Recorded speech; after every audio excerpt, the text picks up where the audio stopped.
All right, people, the era of personalized software. Let me show you this tweet here that this user from 2 days ago posted. Figma shipped a silent patch specifically to kill Figma use, my open source tool that did what they wouldn't, an MCP server that creates and modifies designs, etc., etc. And so I spent the weekend recreating Figma from scratch. Mind you, the weekend.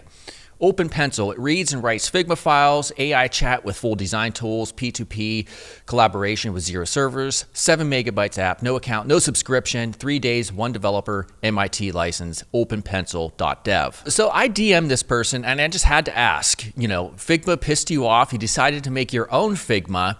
What did that process look like? I heavily use PyCoding agent with my own set of extensions and mostly Claude Code Opus 4.6.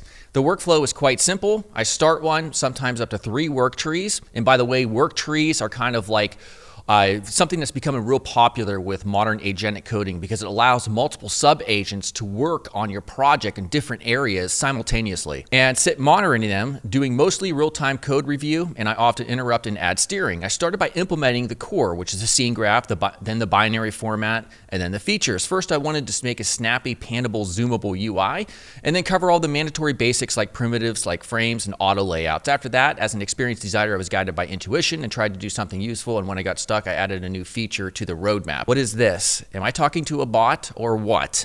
Anyhow, you can actually go to openpencil.dev, this project that somebody created in 3 days, and click try online, and you can actually see what the editor looks like. So just a few months ago at the tail end of last year, this is November 25th of 2025, Claude released Opus 4.5.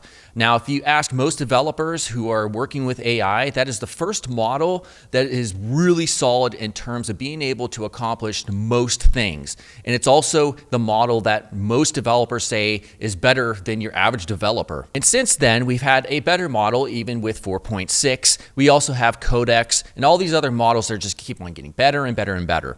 Now, I've seen it with my own project at DesignCourse.com. I spent 2 months completely refactoring it within Cursor and then Claude Code 4.6, and I replaced a SaaS of my own literally within a couple days. Livechat.com.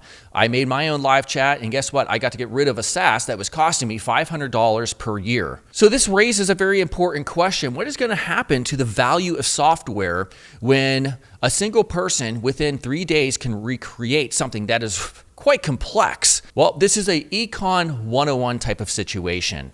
The less scarce something is, the less valuable something is. I mean, just look at the US dollar, for instance. Fiat currency, they can print that stuff at will. They can introduce more of it into the supply, and guess what happens?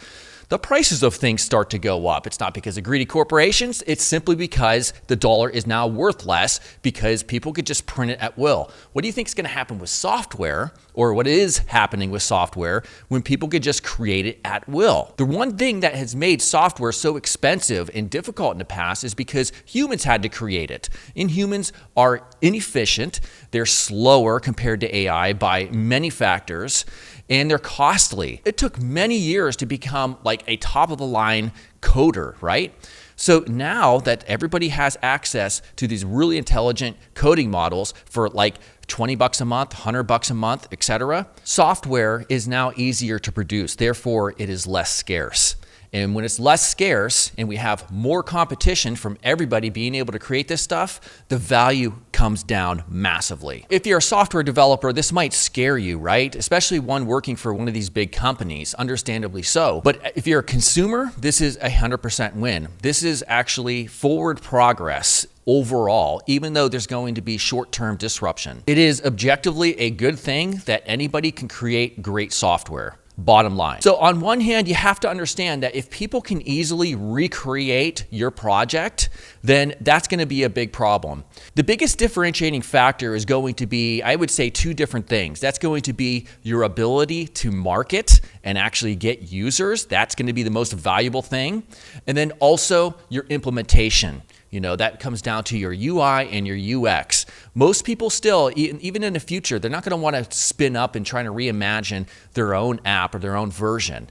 There's still going to be a market for SaaSes. It's just going to be a lot more competitive. So that means your ability to define taste, your ability to market and reach users is going to be that much more important.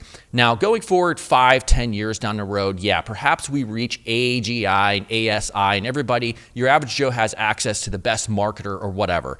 Now, that would suck. That's just going to disrupt everything. We're all in the same freaking basket, essentially, once that happens. But for now, this is the time. This is your time to really gear down, try to refine your skills, try to learn how to build, try to integrate taste, try to understand UX, and also marketing, massively important. So very soon, I'm going to be releasing my own course here within about a week or two where we use Claude Code to build an AI-powered app.